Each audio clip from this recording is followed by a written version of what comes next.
जब अब्राह फेल हुआ तो उसके पास सिर्फ एक ही ऑप्शन बचा। तो उसने 60,000 लोगों की फौज जमा की और काबा पर हमला कर दिया। लोग काबा को छोड़कर उसके चर्च में आए, लेकिन उसका हाथी रुक गया और बहुत कोशिश के बाद भी वो नहीं हिला। उसी वक्त आसमान से कुछ परिंदे आए और हर एक के मुंह में भाई इसका एक पत्थर दिमाग था। कैसा चल रहा था उस टाइम पे। ये ऐसे सुभान परिंदे थे अल्लाह। कि उस दिन से पहले ना इन्हें कभी किसी ने देखा और ना उस दिन के बाद, और वो अब्राह की फौज के लोगों को टारगेट कर करके मार रहे थे। अब इसको सुभान अल्लाह। बहुत सारे देखें हिस्टोरियंस कैसे ने स्मॉल अल्लाह पॉक्स पाक की की एक एक्सट्रीम मखलूक ने किस्म का है, बचाया क्योंकि अल्लाह के जैसे ही घर को। अल्लाह पत्थर इनके बेहतर जानता जिस्म है को ना इस लगता था। चीज़ को। अस्सलाम वालेकुम जी, आया नु मेरे प्यारो, कैसे हो आप सब? उम्मीद करता हूँ आप सब खैरियत से होंगे। और आज की वीडियो बहुत ही अच्छी होने वाली है, क्योंकि आज हम जिस वीडियो पे रिएक्शन करने जा रहे हैं वो हिस्टोरिक और फेथ से भरपूर हिस्ट्रीज में से एक हिस्ट्री है। जी हाँ, मैं बात कर रहा हूँ उस हिस्ट्री की जिसका ज़िक्र कुरान पाक में एक सूरा के नाम से भी बयान किया गया है, और उस सूरा का नाम है सूरा फील।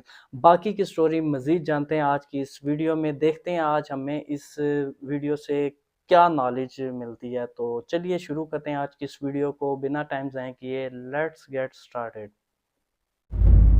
अब्राह किसी बादशाह के घर मुझे में पहली पैदा बार नहीं इसका हुआ, नाम पता चला। बल्कि ये कितना रोमन अजीब एम्पायर नाम के है। एक छोटे से शहर के एक छोटे से बिजनेसमैन का गुलाम था। असल में मसला ये था कि यमन और हबशा की लड़ाई बहुत अरसे से चल रही थी, क्योंकि यमन वाज डोमिनेटेड बाय जूज, यहूदी, और हबशा में सारे क्रिश्चियंस रहते थे। तो क्या होना था?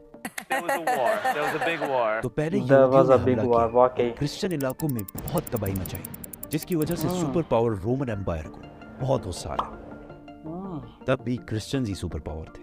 तो रोमन एम्पायर ने हबशा में अपने क्रिश्चियन भाइयों की मदद करके यमन में यहूदियों की सल्तनत हमेशा के लिए खत्म कर दी, और इस काम के लिए उन्होंने अपने ही एक गुलाम को भेजा, जिसका नाम था अब्राह। यहीं से अंदाजा लगाएं कि गुलाम था वो एक, और यहूदियों की तबाही मचा दी। ओ तेरी खैर, यहूदियों को भी नहीं इस उसने चीज के बाद छोड़ा भाई। अब्राह बहुत यहूदी ज्यादा भी उसके स्ट्रांग आगे हो कुछ नहीं थे। गया और उसने यमन को अपने ही मुल्क हबशा से अलग कर लिया। हबशा के बादशाह को इस पर बहुत गुस्सा आया और उसने फिर एक फौज भेजी, लेकिन इस बार अब्राह के खिलाफ। इस नई फौज ने अपने ही जनरल को कत्ल करके अब्राह के सामने पेश किया और अब्राह के फौज में शामिल हो गया। इसके बाद अब्राह पूरे अरब का सबसे ताकतवर बादशाह बन गया। वो तो बनना था, उसको और पावर मिल गई थी। इन्फ्लुएंस फैल गया, सिवाय एक चीज के।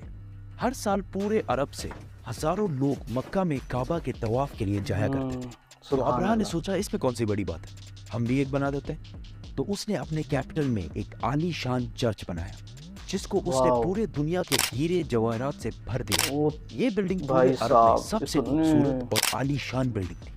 अरबियों ने इससे पहले ऐसी कोई चीज नहीं देखी थी, लेकिन कोई भी इसकी इबादत के लिए नहीं आया और सब उसी पुराने काबा की तरफ। काबा शरीफ के आगे सब चीजें बेकार हैं। करने के बाद भी जब अब्राह फेल हुआ तो उसके पास सिर्फ एक ही ऑप्शन बचा। तो उसने 60,000 लोगों की फौज जमा की और काबा पर हमला कर दिया। अभी तक जितनी स्टोरी हमने बताई है वो सिर्फ इस्लाम में ही नहीं बल्कि हिस्ट्री में भी लिखी हुई है, जो कि पुराने जमाने के अरबी इंस्क्रिप्शन से उठाई गई है।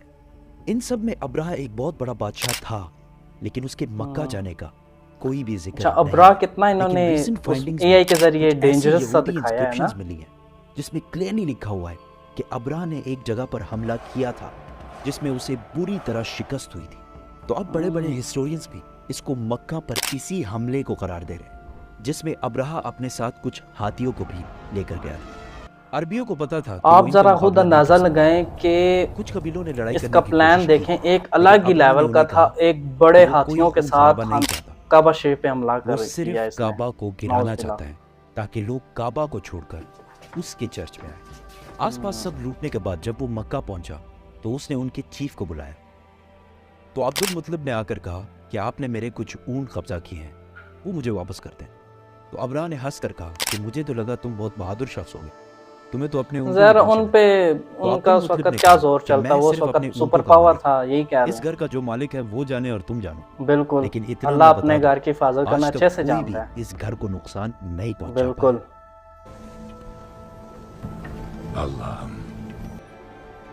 अल्लाह बेहतर जानता अपने घर की हिफाजत करना।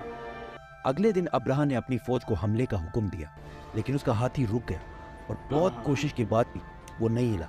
उसी वक्त आसमान से कुछ परिंदे आए और हर एक के मुंह में भाई इसका एक पत्थर दिमाग था। कैसा चल रहा था उस टाइम पे।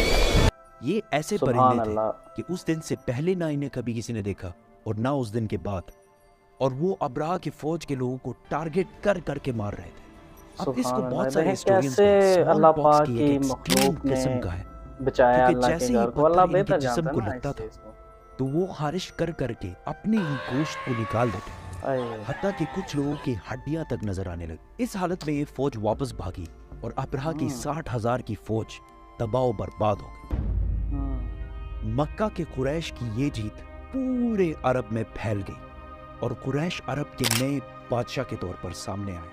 इस वाक़े के बाद पूरे अरब से लाखों लोग काबा के तवाफ के लिए और भी आने लगे और मक्का में हर साल Obviously उकास का अजीम शान आएंगे। मेला सजने लगा। मक्का वालों की दौलत डबल ट्रिपल आसमान से बातें करने लगी। लेकिन इसी साल अचानक एक दिन ईरान के सबसे बड़े टेंपल में जो आग सालों से जल रही थी बुझ गई और उसी दिन मक्का में एक यतीम बच्चा पैदा हुआ जिसका नाम था मोहम्मद सल्लल्लाहु अलैहि वसल्लम। सोच के ही गूज बम्स होने लग जाते हैं कि ऐसी हिस्ट्रीज हैं हमारे इस्लाम में। यकीन करें कि ये इंसिडेंट हमें यही लेसन देता है कि अगर अल्लाह पाक के आप ख़िलाफ़ जाते हो, उसकी मर्ज़ी के ख़िलाफ़ जाते हो, तो उसका अंजाम ये सबसे बड़ा सबूत है अब्रा। बस अल्लाह पाक हमारी हिफाजत फरमाए। और आज के रिएक्शन को हम करते हैं यहीं पे एंड। और आपके लिए सबसे पावरफुल लेसन क्या है इस वीडियो में, मुझे आपने कमेंट्स करके ज़रूर बताना है। और मिलता हूँ मैं आपको मज़ीद पावरफुल वीडियो के साथ। तब तक के लिए मुझे दीजिए इजाज़त। अल्लाह हाफिज़।